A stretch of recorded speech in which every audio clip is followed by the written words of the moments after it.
Les descendants d'Adam, d'après la Bible. Genèse chapitre 5. Voici l'histoire des générations issues d'Adam. Lorsque Dieu créa l'homme, il le fit à son image. Il créa l'homme et la femme, il les bénit, et il les appela humanité. Adam vécut 130 ans et eut un fils à son image. Il l'appela Seth. Après cela, Adam vécut encore de nombreuses années et eut d'autres fils et filles. Au total, Adam vécut 930 ans. Puis il mourut.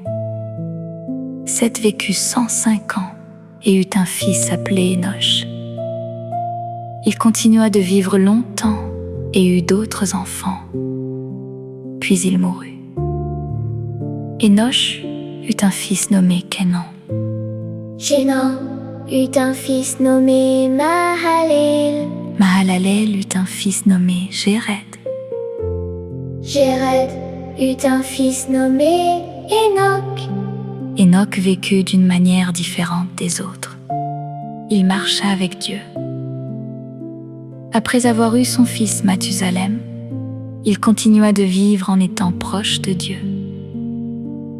Puis, un jour, il ne fut plus là, car Dieu le prit avec lui. Mathusalem vécut très longtemps et eut un fils nommé Lémec. Lémec eut un fils et lui donna le nom de Noé. Il dit : « Celui-ci nous apportera du repos dans notre travail et dans la peine de nos mains, à cause de la terre que Dieu a maudite. » Ainsi, les générations se succédaient. Les hommes vivaient longtemps, avaient des enfants, puis mouraient. Mais au milieu de tous, certains choisissaient de marcher avec Dieu.